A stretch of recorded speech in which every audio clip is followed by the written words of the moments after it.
Shalom Israel, Brother Malak, back with a biblical lesson. This lesson is dubbed, coined, and now Israel, what does the Lord your God require of you? And now Israel, what does the Lord your God require of you? Because that's what we really need to get to. Because that's really what we really need to get to.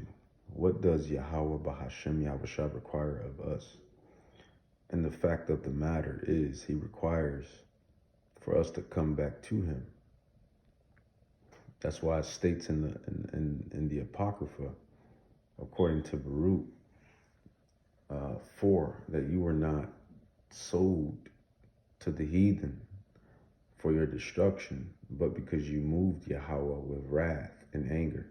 And how did we do that? We did that because our ancestors, forefathers, foremothers, they was going off slop. They wasn't keeping the commandments, statutes. And right now we're under grace.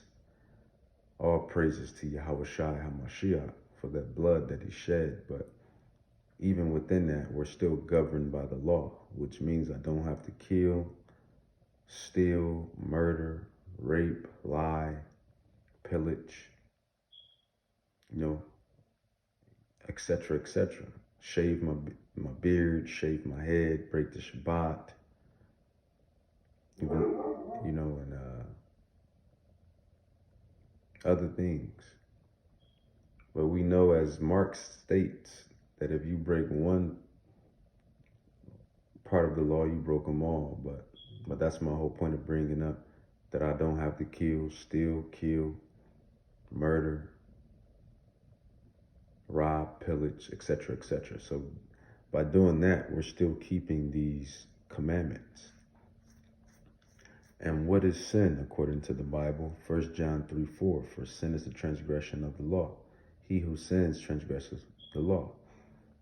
But Deuteronomy 10:12, and now Israel, what does the Lord your God require of you, but to fear the Lord your God, to walk in all his ways, and to love him, and to serve the Lord your God with all your heart and with all your soul, to keep the commandments of the Lord and his statutes, which I command you this day for your good.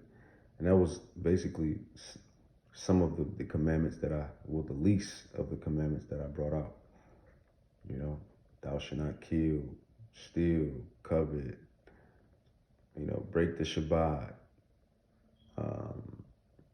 shave your head bald, shave your beard, women, wear modest apparel, be shamefaced, be a virtuous woman, have that look. The high holy days, participating within those, keeping those to the best of our ability.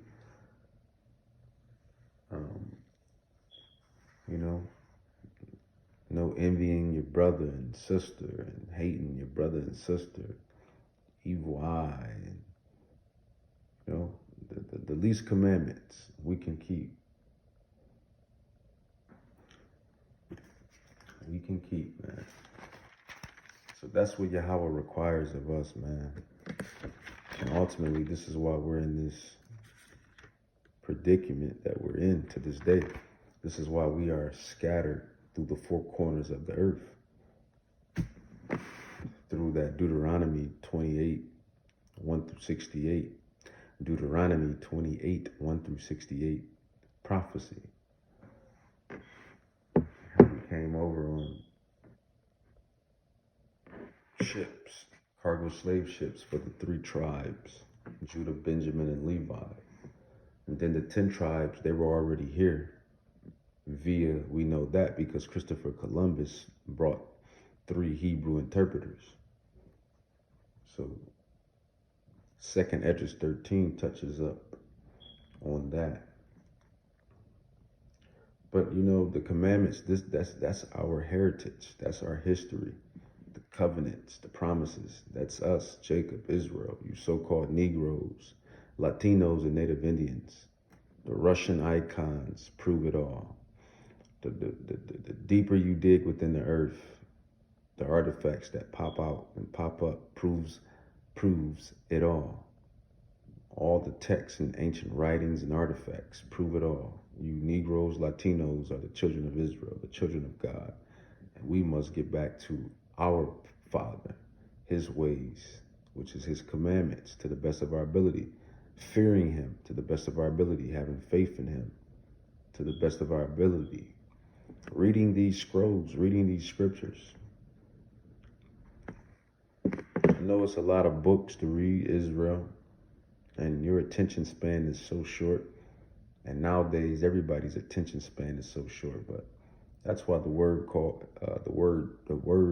it precept upon precept, line upon line. When you puzzle read it or puzzle piece it, it becomes a lot funner and a lot intriguing to read because the scrolls are unlocking. You're unlocking the Da Vinci Code.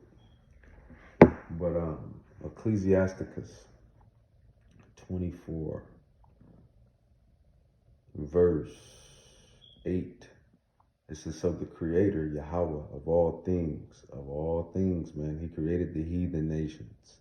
He created the wicked. He created the Israelites. He created the 12 tribes. He created righteousness. Sirach 24:8. So the Creator of all things gave me a commandment, and he that made me caused my tabernacle to rest, and said, let your dwelling be in Jacob. Who is Jacob? You so-called Negroes, Latinos, and Native Indians. You are the house of Jacob, and thy inheritance in Israel, the southern and northern kingdom. Precept to Ecclesiasticus 24:23. All these things are the book of the covenant of the Most High God, even the law which Moses commanded for an heritage unto the congregation of Jacob. So these things are our history and covenant. That's what these things are.